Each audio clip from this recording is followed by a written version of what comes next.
The other thing I want to bring up also here, and we haven't talked about this yet, is when it comes to Hunter, they've also, and this may be other classes as well, but you're no longer seeing the perfect attack rings anymore as well here. So it seems Right. like Sega has Right. taken that portion of things out of the game, and to me, I was really sad to see that function go because that's been in things since PSO, and it kind of forced you to have a little bit of strategy when you were attacking to ensure that you were always getting as much damage out as you could.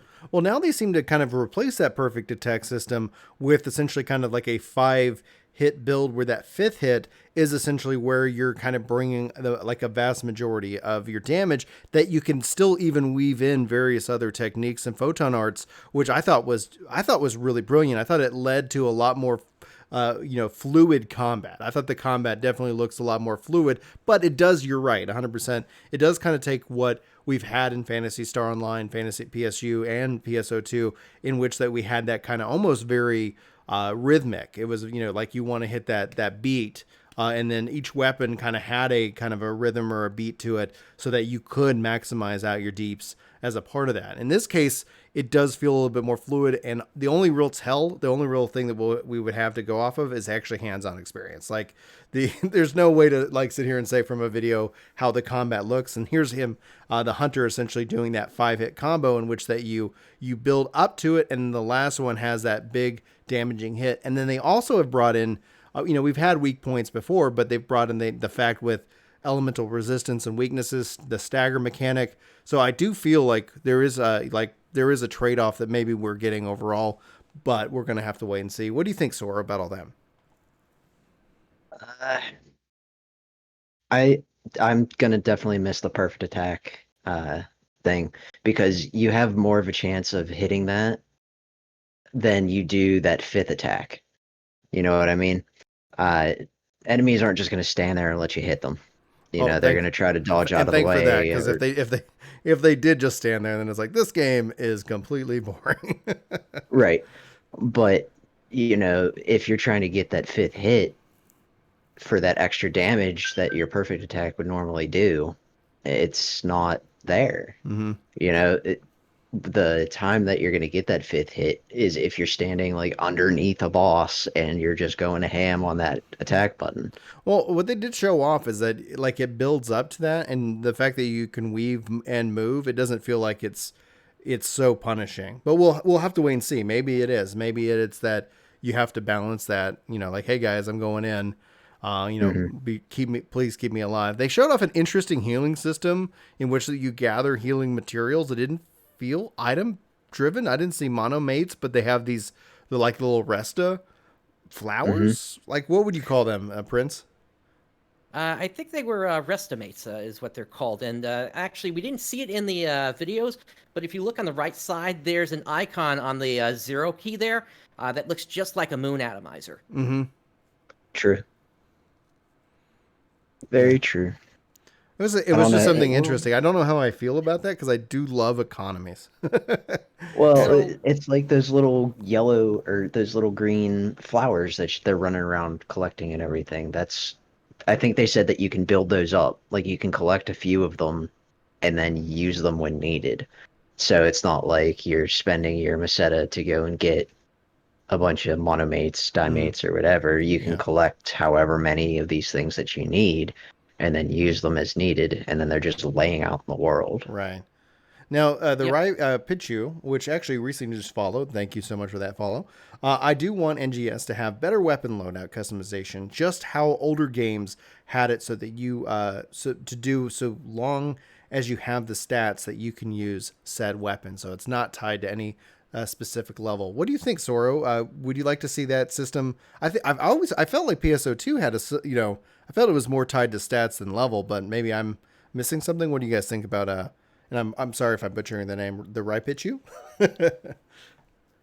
Uh, I don't know. It was definitely tied to stats and level, it seemed, in PSO2. Like, I could max out a certain stat, but it also depended on what level I was. I couldn't use the Nemesis weapons on a level 40 character until, I reached level 70 or whatever. Mm-hmm. to be able to use it, because it's just you can't get your stat that high until you reach that level.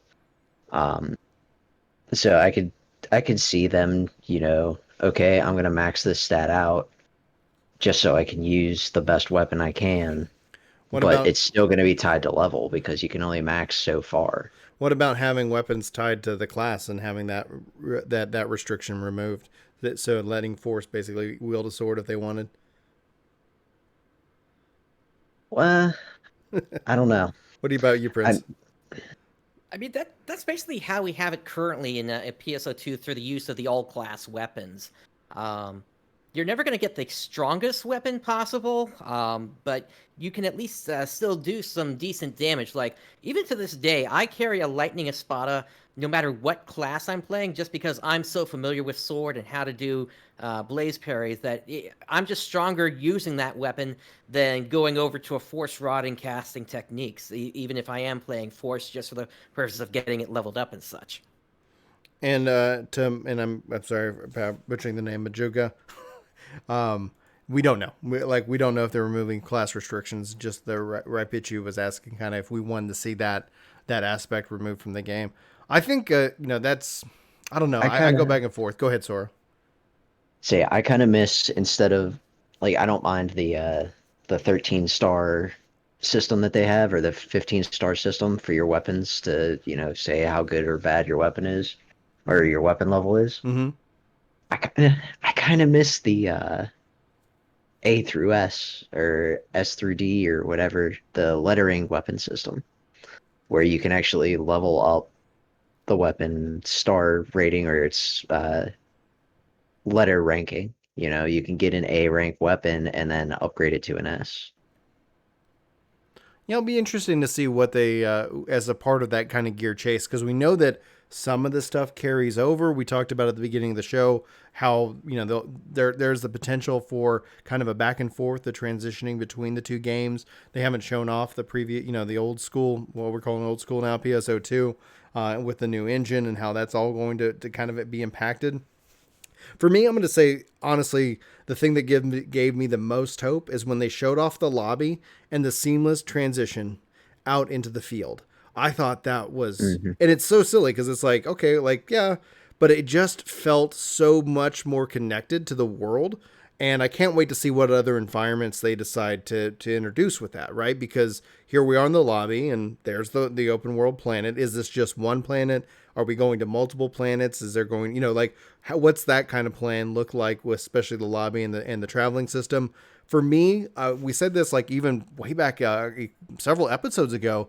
I honestly, the one thing that I think would be the best benefit, especially with how it looks like it's handling matchmaking and all that behind the scenes, is drop in and drop out multiplayer. If you're on my friends list and I'm online, you can just join my party. I can just join your party. Maybe I can set certain like restrictions. So let's say I could say friends only, alliance only, or you know what, I just kind of want to have a little bit of a solo experience today.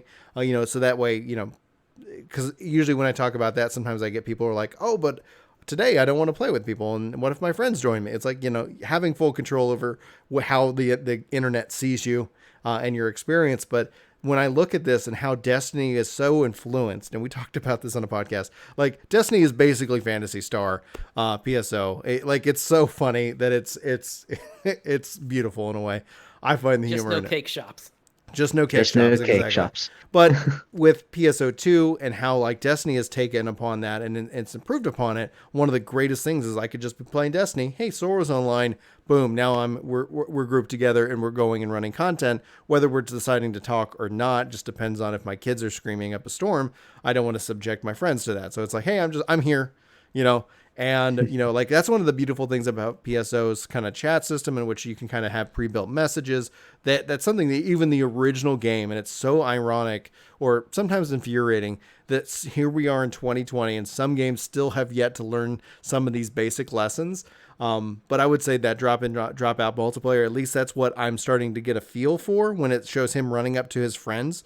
It's like, yeah, and they weren't in a group, and then they teamed up and they went out and ran things. I'm hoping that we get to see something along those lines. I loved how, like, as you transition into like the open world, like different, it's in Japanese, but it's kind of like popping up information about the zones, and then on your map, it's like, hey, here's where enemies are. Oh, here's these trials. I can't wait to see what other content that they do decide to bring in this game. And so that's a big question that I want to put to the panel here, as well as like chat. Feel free to weigh in. Like, we've seen enemy engagements, trials. What other kind of content do you want to see in the game at launch? Prince, I'm gonna take it to you first. So something that has been noticed, and I think I can kind of launch off this here, is you're not restricted to just battle zones where you're going to encounter enemies. You can even find enemies out in the open fields where there are 32 players available. If we go back through the footage a little bit, there was one enemy that was next to one of those gathering trees that you were Mm-hmm. fighting next to, and so that then opens the door to potentially sort of this like area-wide emergency situation where you need 32 players to take the thing down. Yeah, and how that then could be broadcasted out, like, hey guys. And then the fact that the game seems to be handling a lot of that instancing and that management behind it, hopefully would allow that means a lot of people get to go participate in it. Everybody gets their own, like, version of that fight. And then you can go in, then you can kind of participate in that. It was interesting. They, the slaughtering of innocent animals just out in the world was kind of funny. And then for me, I found a lot of humor. And then, like, yeah, we call this gathering. It's like, what else would you call it? Oh, anyway, that just kind of made me laugh. Any thoughts to add on that, Sora? So, with how they're having the 32 man zones or the 8-man zones and everything like that,